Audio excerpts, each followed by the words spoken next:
Aborder l'hébergement d'un parent en maison de retraite, c'est souvent faire face à des questions financières qui peuvent être vraiment stressantes. Et la plus grande angoisse, c'est que se passe-t-il si un jour on ne peut pas payer? Quelles sont les conséquences réelles? Aujourd'hui, on va décortiquer tout ça ensemble, étape par étape, pour que les choses soient plus claires. Alors, voici notre feuille de route. On va commencer par le début, comment éviter les problèmes avant même qu'ils n'arrivent. Ensuite, on verra ce qui se passe concrètement lors du premier retard de paiement. Puis, on se penchera sur les recours de la maison de retraite et on parlera de cette fameuse peur de l'expulsion. Et pour finir, on prendra un peu de hauteur en parlant de transparence. Allez, on y va. Pour bien comprendre les impayés, il faut en fait remonter à la source au moment de l'admission de votre parent. C'est vraiment là que tout se joue, c'est le moment clé pour anticiper et prévenir les difficultés. Il faut savoir une chose très importante. Une maison de retraite n'est pas juste un logeur. La loi lui impose un vrai devoir de conseil. Elle doit vérifier la situation financière, vous guider, vous aider à monter les dossiers d'aide. C'est tellement sérieux qu'un tribunal a jugé un établissement responsable à 90% d'une dette, simplement parce qu'il n'avait pas bien fait ce travail de conseil. C'est une protection essentielle pour les familles. Cette phrase d'une directrice, elle résume parfaitement la situation. Vous pouvez rentrer pauvre, mais on a besoin de le savoir. Ça veut dire que la transparence sur les finances dès le départ, ce n'est pas un tabou. Au contraire, c'est la seule façon de mettre en place les bonnes aides et d'éviter les crises plus tard.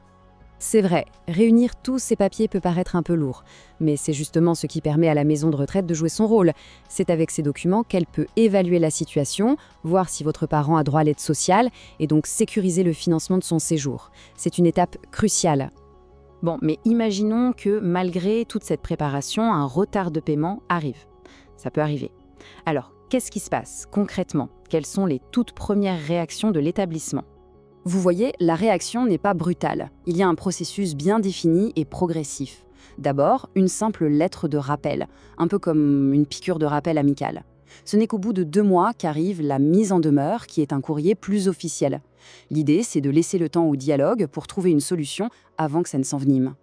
Maintenant, si le dialogue n'aboutit pas et que la dette commence à s'installer, la maison de retraite a des outils légaux à sa disposition.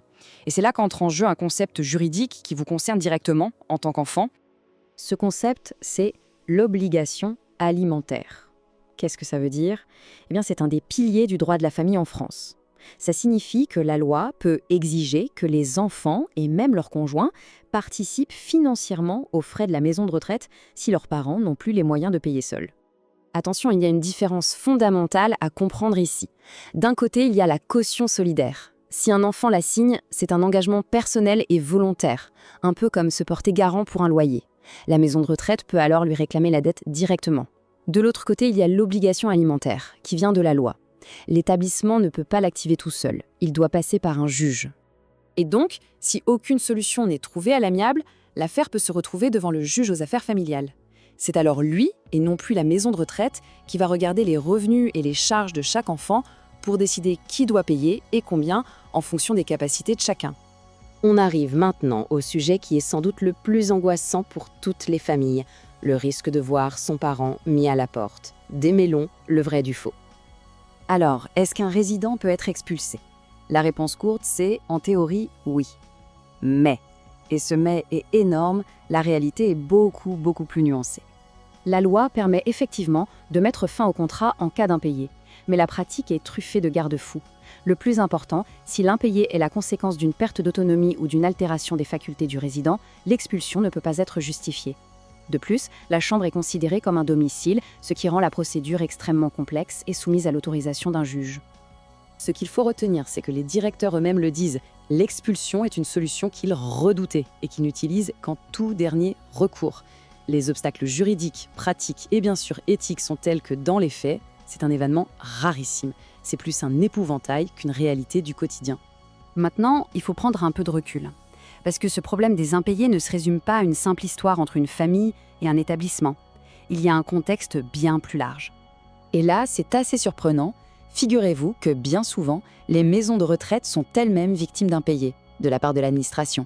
Les conseils départementaux qui versent l'aide sociale ont parfois des mois de retard, ce qui met la trésorerie des établissements en grande difficulté.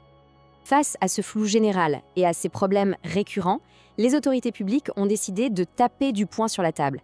La DGCCRF, qui est en quelque sorte le gendarme de la consommation, a lancé une très grande enquête pour aller vérifier la clarté et l'honnêteté de la facturation dans les maisons de retraite.